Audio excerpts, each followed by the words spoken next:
morning, students. Today we'll start a new chapter of class 9th Economics, chapter 2, People as a Resource. People as a resource means people यानी कि population as a whole country. Resource something which is valuable for us. हम previous chapter से start करते हैं. Previous chapter में हमने the story of Palampur में हमने पूरी स्टोरी को समझा. उसके बाद फिर हमने फैक्टर्स ऑफ प्रोडक्शन देखे. उसमें क्या था, लैंड थी, लेबर था, फिजिकल कैपिटल थी. फिजिकल कैपिटल में हमारी वर्किंग और फिक्स्ड कैपिटल थी. उसके अलावा ह्यूमन कैपिटल थी. मैंने आपको बताया था एक हमारा कंप्लीट चैप्टर ह्यूमन कैपिटल पर ही होने वाला है, तो वो ये चैप्टर है. Population of a nation can be asset rather than liability, यानी कि किसी भी देश की पॉपुलेशन हमारे लिए असेट होती है रेदर देन लाइबिलिटी. असेट और लाइबिलिटी क्या है, आप 11th क्लास में कॉमर्स में असेट और लाइबिलिटी के बारे में पढ़ोगे, लेकिन यहाँ आपको मैं इन शॉर्ट बता देती हूँ. Asset something which is productive for us, and liability कह सकते हैं बोझ. बाय द वे मैं आपको एग्जांपल देती हूँ. आपने कोई भी मशीनरी परचेस की और आपको उससे क्या मिल रही है, अर्निंग हो रही है, दैट इज़ असेट. एंड जो बाय द वे आपने कोई भी मशीनरी खरीदी और आपको पर डे उसमें 1000 रुपीज़ उसकी सर्विस करानी पड़ रही है, बट उससे इनकम कुछ नहीं हो रही, that is liability.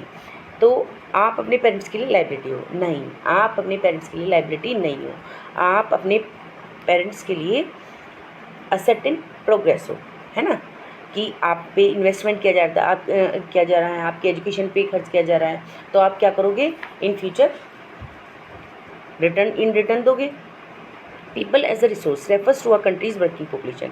People as a resource means होता है किसी भी कंट्री की वर्किंग पॉपुलेशन, है ना, in terms of their existing productive skills and abilities, है ना, यानी कि कोई भी पर्सन जो जिसके अंदर स्किल्स हैं, एबिलिटीज़ हैं, that is productive for country.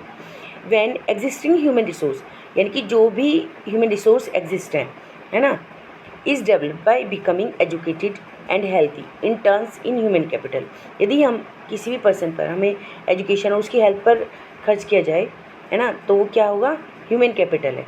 Human capital सभी रिसोर्सेज से क्या होता है, सुपीरियर होता है दूसरे रिसोर्सेज से, like land and physical capital, as it uses these capitals and adds value to them.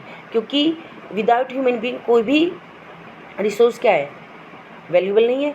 लेकिन यदि ह्यूमन बीइंग है, बाय द वे कॉल है, तो उससे गोल्ड निकाला जाता है. तो किसकी वजह से निकाला जाता है, ह्यूमन बीइंग की वजह से, है ना. तो कि किसी भी कैपिटल में अगर जो वैल्यू एड करता है तो कौन करता है, ह्यूमन कैपिटल करती है ना. ह्यूमन बीइंग ही सुपीरियर है. इसलिए इन्वेस्टमेंट इन ह्यूमन कैपिटल विया education and medical care can give high returns in future.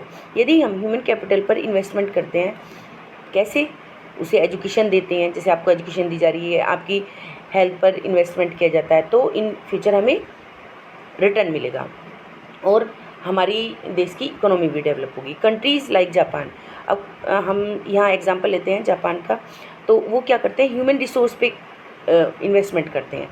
वहाँ पर बहुत ज़्यादा रिसोर्सेज तो है नहीं, that area is not rich of natural resources, but वहाँ पर क्या है, वो उसके बाद भी वो डेवलप्ड नेशन है.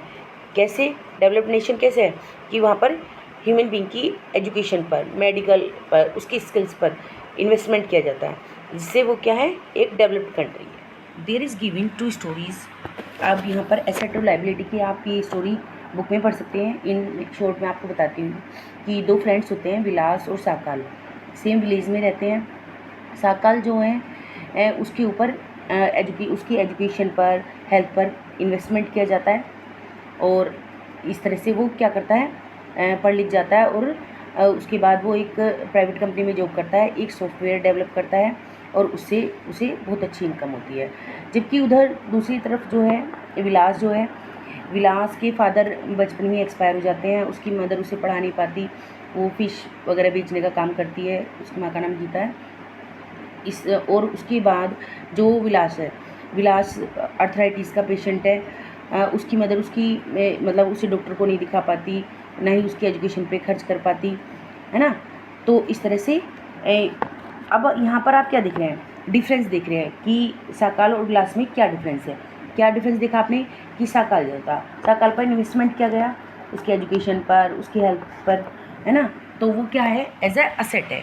और विलास जो है वो एज अ लाइबिलिटी है, यानी कि यहाँ पर हम देख रहे हैं ह्यूमन कैपिटल को कौन सी पॉपुलेशन हमारे लिए एसेट हो सकती है और कौन सी लाइबिलिटी हो सकती है। अब हम बात करेंगे economic activities by man and women.